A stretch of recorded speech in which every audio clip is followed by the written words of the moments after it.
Your players arrive at a quaint little roadside tavern, ready for a night of rest. Unfortunately for them, tragedy strikes when the head of a traveling theater crew is murdered, and it's up to your party to decipher clues, interrogate witnesses, and figure out which one of their new acquaintances took out their troop leader. Can your party uncover the mystery, or will the killer go free? Welcome to Quick Quest, where I give you ready-to-run, pre-written adventures for your campaign. This quest can be run at any level. No monsters to kill in this one, just a murder to solve.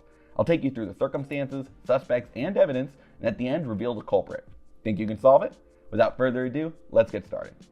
This quest takes place on a rainy night at the Roadside Inn, a shabby tavern that sits on the edge of a well-worn path. The building is made of both brick and wood, and it looks like its walls and roof have been patched up and repaired multiple times over. It lifts to one side a bit, where a stable and some mismatched support beams keep it from toppling over. Eclectic, to say the least, but a good place for your party to get out of the bad weather. On their way in, they'll pass the beefy guards who watch the entrance, just in case any passing travelers are less than friendly. The owner is a human woman named Ren, and before your players even arrive, I'd come up with a reason why she would trust them. Maybe they have a delivery for her, or she's connected to one of the party members' backstories. In my campaign, I had the party arrive with a letter of note from a nearby town's guard captain, giving them free lodging as a reward for saving the village. Basically, when things go down, you want her to have a reason not to suspect that your players are behind it. Tonight the tavern is quiet, but there is another group staying here. Aberley's Traveling Theater Troupe, a colorful cast of characters your party will be spending the evening with. Two of them sit at the bar. One is a younger Goliath man with a sturdy build, and the other a slightly older human woman in thick makeup who's flirting with him a lot. At a table sit a half-orc woman and a halfling man, idly eating and speaking with one another. Sitting alone in a corner is a well-dressed half-elven man quietly reading, and most talkative will be a human bard. Named Jorah, he will be eager to chat with the party, maybe play some gambling games, and generally engage with the players more than the others. I'll get more into who each of them are in a bit, but as the night goes on, they'll all begin to retire one by one to their rooms, with the woman at the bar heading to bed last. That's important, because in the early hours of the morning, your party will be awoken by an ear-splitting scream. Her husband, Leonidas Aberley, the troupe's leader, is dead. Ren will have her guards gather everyone in the tavern's main room, and since she trusts the party, will task them with uncovering who the killer is. They'll be given the option to interrogate the suspects, search for clues, and ultimately figure out who she needs to have her guards arrest until they can contact proper authorities. If your players take on the task of solving this crime, then you have a quest on your hands. Let's get something out of the way before we continue. There are some spells in D&D that make a murder mystery very difficult to run. Spells like Suggestion, Zone of Truth, and Dominate Person can force anyone to confess to their crimes and end this mystery before it begins. If your players have access to that kind of magic, you might want to consider talking to them beforehand so they don't just instantly solve things. D&D is a game after all, and sometimes it's more fun for all involved to forget about certain spells for a bit. I'm also not going to tell you who the murderer is up top. I'll go through all the evidence, and just like your players, I'll let you try to solve it yourself before revealing the killer at the end. If I did my job right, you should be able to figure it out, as well as their motivation and how the crime was committed too. With that said, let's meet our suspects one by one. We'll start with Jorah, the chatty bard who was all too happy to meet the party earlier. If interrogated, he'll seem very nervous, but insight checks will reveal he's probably just stressed from the situation. He's been with the troupe for a few years now, serving as resident singer and general musical talent, but he prefers his solo work. Still, he's happy enough to have the money, though lately there's been less and less. That night, he spent most of his time in the tavern's main chamber. Any players that stayed up for a while can attest to that, though he did head outside at one point, which he'll claim was to clean his loot. But a high insight check will reveal he's lying, and if pressed, with persuasion or intimidation perhaps, he'll admit he was trying to steal from Annabeth, the older human woman. Times have been tough with the group, and Leonidas always spoiled her, because she's his wife. In Jorah's eyes, he's merely taking what he's owed. Your party can choose to reveal that truth or not, but as for the murder, let's move to the next suspect. Quentin is up next, and more than anything, he seems annoyed at the whole situation. Insight may reveal that his body language is really tense, though who wouldn't be given the situation?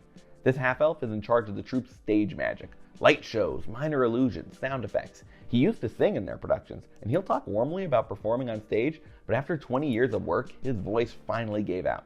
He blames overuse. Leonidas started booking shows nearly every night the last few years to try and keep up financially. As for that evening, Quentin spent most of his time reading. He did return to his cart outside at one point to change clothes after spilling wine on his shirt, or so he says. Regardless, he won't have much else to say, unless it's about Jorah. He'll make it clear he hates his replacement. But that's not evidence of this murder, so let's keep going. Annabeth is next, the victim's wife and second in command of the troupe. Between sobs, she'll talk about her love for Leonidas, how they were together through thick and thin, and that she can't believe someone in the troupe would do this. That said, she'll also be quick to point out that Mariah, the half-orc, spent an awfully long time in the bathroom at one point, seems suspicious, and that she noticed both Jorah and Quentin left for the wagons too.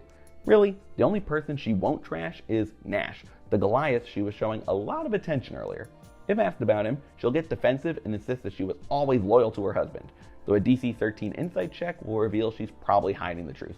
Still, she will speak highly of Leonidas, though she'll mention he hasn't really been the same since their daughter, Mabel, left the troupe. He had always tried to push her into acting, maybe a little too hard, so he blamed himself for her leaving. Other than that, they won't get much out of Annabeth, but since she'll bring up Mariah, we'll go to her next. Mariah is a quiet half-orc, who mainly performs stunts during shows with her husband, Mason the Halfling. She's currently walking with a pretty heavy limp actually. She twisted her ankle during one of those acrobatics the night before. She was both shocked and sad to hear about Leonidas. She's been with the troupe for a decade, and always knew him to be a warm, kind man. If your party brings up her long trip to the restroom, she'll be pretty cagey at first, but in the interest of not being arrested, we'll reveal that she's pregnant. She was feeling nauseous, which was why she had to step out for so long. Only Mason knows, so she'd appreciate it if the party kept it under wraps. Unfortunately, that's all they can glean from her, but her husband could have more info. He doesn't, though. Mason is a pretty happy-go-lucky guy, a halfling who loves his wife, does stunts in their shows, drinks in between, and generally enjoys life. He'll only have kind things to say about the others. Quentin's sound effects are top-notch, Jorah is an amazing bard, Nash really sells all his roles. You get the picture. He doesn't have a clue who would want to murder Leonidas or why, but he's sure your players will figure it out. Thanks, Mason. That leaves Nash, the troupe's resident Goliath and druid. He mostly performs as brutish types during plays, or if needed, he can turn into animals for various parts. He's only been with the troupe for about a year, but enjoys the work well enough. In general, he seems like a calm guy. If asked about Annabeth, he'll openly admit the two are having an affair, but he'll claim that in recent days he'd been feeling bad about going behind Leonidas' back and was planning on breaking things off. Insight might reveal that he seems genuine, or is a really good liar. He's an actor after all. The only time he'll get mad is if the players outwardly accuse him of killing his boss. He'll insist that he's innocent, and the only time he left all evening was to go get his whittling knife. But it wasn't with his things, or so he says, meaning he can't show it to the party. Suspicious, for sure. With all of their suspects identified and questioned, your players should begin to piece together the clues in their heads, but there's still plenty to find.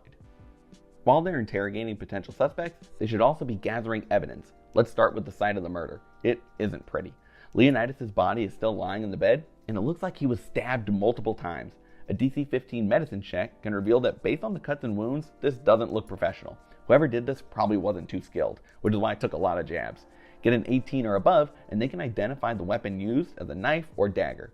Blood has been splattered around the bed, and if they succeed on a DC 18 survival check, they'll surmise that this wasn't a quick kill. There was likely a struggle. So why did nobody hear any yells or fighting through the tavern walls if it wasn't a clean kill? Your players may pick up on that fact. Looking around the room, muddy footprints lead from the window to the bedside and back again. A DC 15 survival check will glean that, while an exact size is hard to match, the shoes worn aren't tiny, so probably not a halfling. The latch on the window is also broken, and there are scratch marks across the wood and busted metal. These could be from the murder weapon, but they could also be claw marks from an animal. If they want the truth, they'll have to make a DC 18 nature check. But if they succeed, they'll rule out any kind of beast. Definitely cut by a blade. The last thing they'll find is a journal, which is sitting in the drawer of a bedside table. Unfortunately, Leonidas was an interesting fellow and wrote his entire diary in coded language. Your players can figure out that it probably takes a cipher to decode, a word or phrase that will allow them to unscramble all the rest of the writing. With a DC 20 investigation check, they'll figure out the cipher is probably 5 letters.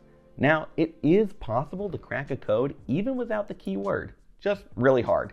If they can roll above a 25 on investigation, they can do it. But it'll still take time to unravel everything, giving the rest of the party a chance to keep looking for clues.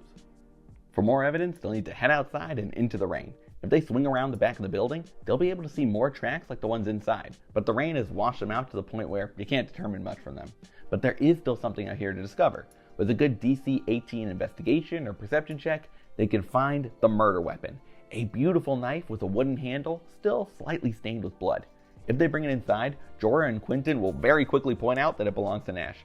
The druid won't deny it. In fact, he may have told the party about his whittling knife already. He assumed he had misplaced it, but it appears it was up to something far more sinister. A high insight check can reveal that Nash seems pretty earnest. and the fact he was honest about owning it could be a green flag. Then again, it would also be a good play if you're trying to throw people off the scent. Nobody suspects the honest one. For now, they'll need more evidence to convict. The last place your party can find evidence is in the Troupe's 3 wagons outside the tavern. The first is occupied by Mariah and Mason, so we'll start there. Their space is kept pretty clean. Prop swords and armor are polished and neat, their bed is made, and there's a small desk with ink and parchment. Under the bed, there's a half-finished baby-sized sweater being knit, and a small locked chest. If your players pry it open, they'll find some gold coins and other small trinkets of limited value. Nothing crazy. The second cart belongs to Jorah, Nash, and Quentin, so it's a bit messier and crowded than the first. There are 3 small cots shoved into opposite corners, each with a trunk at the foot for their belongings.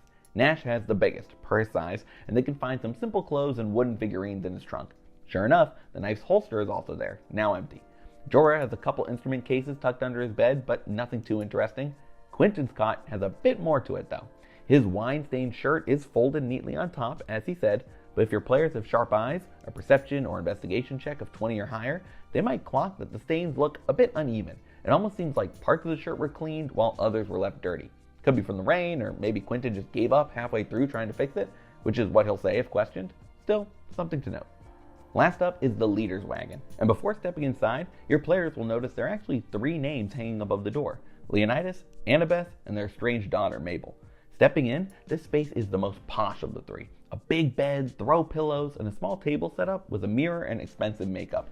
Snooping around, the party will find a small chest that, if the lock is picked, contains a pouch with a modest sum of gold, jewelry, and a ledger detailing the Troupe's financial situation. It isn't looking good. The ledger shows a lot of losses on travel, food, production costs, and gifts for Annabeth. Clearly, tough times were coming for the group. Last but not least, the journal. At this point, either through brute force or by careful inspection, your party may have learned the code cipher. Mabel, the name of Leonidas' daughter. With that, they can unscramble the book and read its contents. It talks about the troop leader's sadness over his daughter leaving, how he wishes he hadn't pushed her so far. It mentions that Leonidas knew Annabeth and Nash were having an affair, but kicking them out would have ruined all his productions. Above all else, he loved the theater, and so he turned a blind eye. But the final entry, written just that morning, is the biggest. He knew the troop's money had gone down the drain, and unfortunately, someone needed to be cut. Of those in his employ, only Nash, Quentin, and Jorah are options. He couldn't lose his star performer in Annabeth, and both Mariah and Mason bring a physicality nobody else could match.